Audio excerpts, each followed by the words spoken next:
Hey everyone, and welcome to RUBIN'S MindLab, where we break down the latest research into what it really means. Ever wonder if our sense of right and wrong is really about being a good person, or if there is something else going on behind the scenes? Well, this new research dives deep into that very question. Imagine this: most people think of morality as, being good for goodness sake, right? It is about looking out for the group, helping others, and generally suppressing our own selfish wants to make society work better.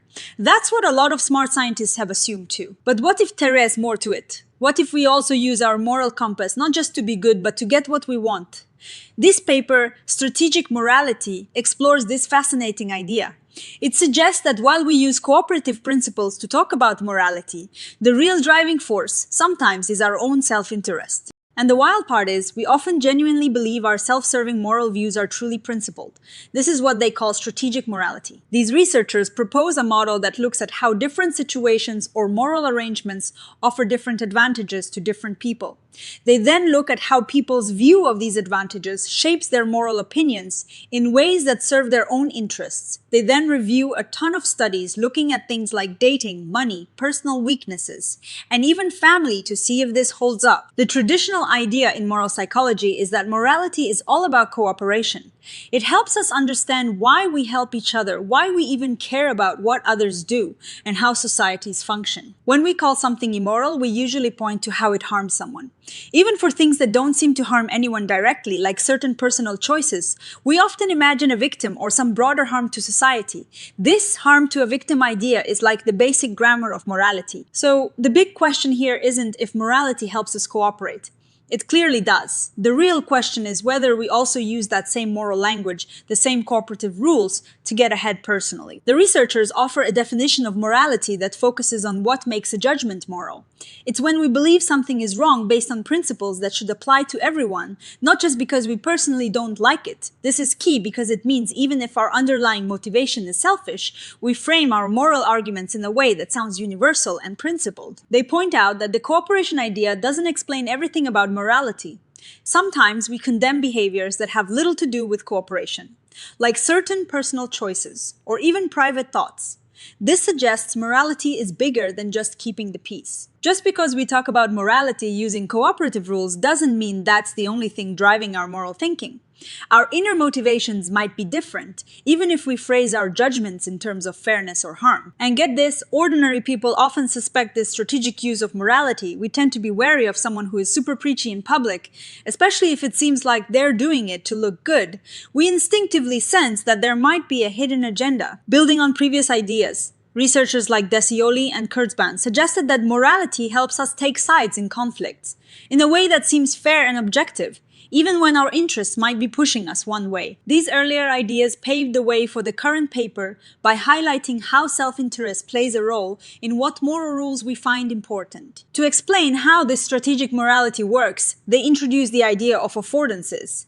Think of affordances as the opportunities or threats that a situation or person presents to you based on your needs, goals, and position in life. For example, someone who is willing to work for very little money might be a great opportunity for an employer looking to save costs, but a threat to other workers who might see their own wages go down.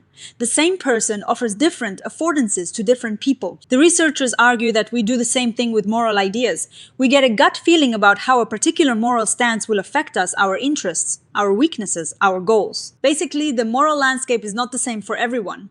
What one moral rule or belief offers to you depends on who you are and what you have. And here's a crucial part: we're often not even aware of the self-interest driving our moral judgments. We tend to come up with reasons after we've formed an opinion, and we usually believe those reasons are the real cause. This is a form of self-deception that helps us present our views as principled. Because we need to sound principled, we use cooperative language. If you say you oppose something because it harms others or breaks a rule that benefits everyone, that sounds much better and more convincing than saying because I don't like it or because it would make me richer. This doesn't mean we can just believe anything we want. Our self-serving moral views still have to fit within the generally accepted framework of morality.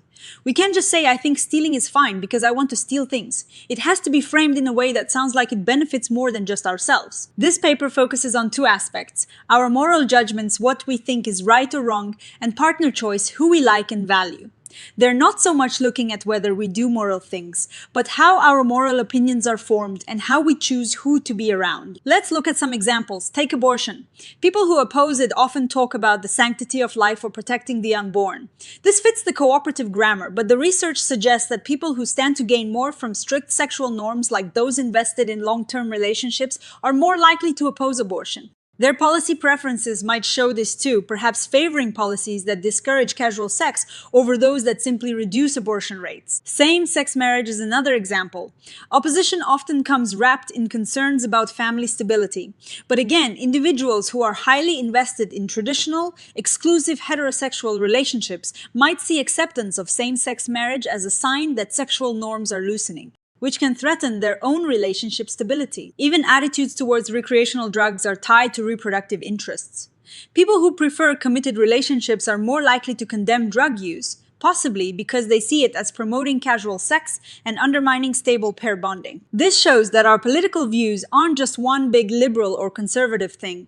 They can be shaped by specific strategic interests, like those related to mating and family, in complex ways that don't always fit neatly on a single scale. In economic matters like how to distribute money or resources, studies show that our self-interest really shapes our moral views on fairness. When people were put in situations where they stood to gain more from one distribution rule over another, they not only favored the rule that benefited them, but they judged it to be more morally correct. Physical strength also plays a role. Men who are physically stronger tend to be more supportive of aggression and less supportive of economic redistribution, because their physical advantage makes them less reliant on help and more able to compete directly. Similarly, people with higher mate value, basically being more attractive and desirable, tend to support less egalitarian systems.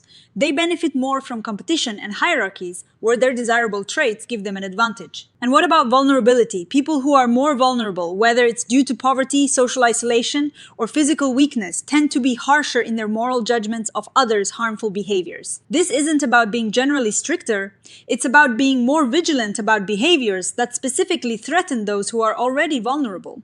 It's a protective moral stance. Interestingly, while vulnerable people may demand higher moral standards from others, they might grant themselves more leeway. This moral double standard means they expect more from others, but are more forgiving of themselves, especially when facing hardship. Even temporary states like hunger can influence our morality. Studies on hunger have shown it can increase support for social welfare policies because you need help, but paradoxically reduce your own generosity in economic games because you want to keep what you have. It's a strategic calibration to immediate needs. Our interests aren't just our own, they're tied to our family and friends. So, our moral judgments will also extend leniency to those close to us and become more punitive towards anyone who harms them. This extends to things like gender roles. For example, a family with more sons might adopt more conservative views on gender issues, reflecting the gendered fitness interests of their male relatives.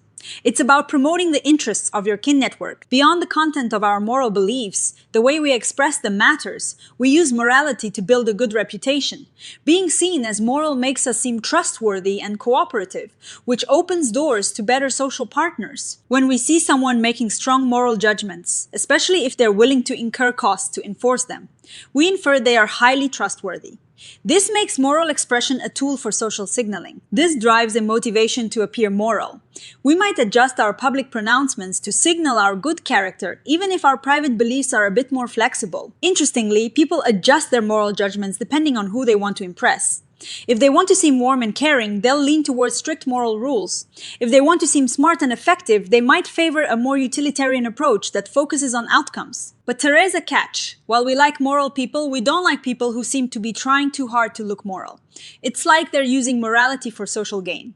And that feels disingenuous. This is called the paradox of moral signaling. This doesn't mean strategic morality isn't happening, but it means it's more effective when we genuinely believe our own moral stance. Self-deception might actually help make our moral displays seem more sincere. Now, about partner choice. The cooperative view says we just like good people, period. But strategic morality says we prefer people whose morality or even immorality serves our own goals. Sometimes we actually dislike people who are too moral. They make our own imperfections stand out. And that can feel threatening. This is called do-gooder derogation. And in some group settings, people will even punish those who are too generous. Perhaps because those hyper-generous individuals raise the bar too high for everyone else, making them look bad. This next part is really interesting. In studies where people could gain financially by lying, even those who refused to lie themselves often preferred partners who would lie because it helped them achieve their own gain while still letting them feel moral. They called this ethical free riding. This shows that our preference for moral traits isn't fixed. If someone's immoral behavior helps us achieve our goals, we might actually find it appealing. For example, a single person might find someone who is open to infidelity more attractive than someone committed to their partner if it serves their immediate dating goals. So, where does this leave us? This strategic morality model doesn't necessarily contradict other theories about why we have morality, like whether it's based on fairness, harm, or loyalty. Instead, it adds a crucial layer. It explains why our moral beliefs and preferences vary so much from person to person and situation to situation. It's about how our personal interests, our weaknesses, and what we're trying to achieve influence which moral concerns we focus on and how we apply them. This research suggests that much of our moral thinking is motivated, and that motivation often comes from our own strategic interests. We're not just passively receiving moral rules, we're actively using them to navigate the social world to our advantage. The authors acknowledge that a lot of the evidence is correlational. More research needs to directly test how self-interest causes changes in moral judgments. They also suggest looking at more nuanced measures of people's interests and motivations, not just broad demographics. For example, instead of just looking at someone's income, it might be more useful to measure immediate feelings of jealousy or parental instincts when predicting their moral views on certain topics. They also suggest looking at how our social environment, like how dense our population is, affects how we signal our morality. In small communities, reputation is everything, so moral signaling might be more intense. In larger ones, anonymity might change things. Ultimately, viewing morality as a strategic social tool, not just a cooperative instinct, can help us understand why people think and act differently across cultures and contexts.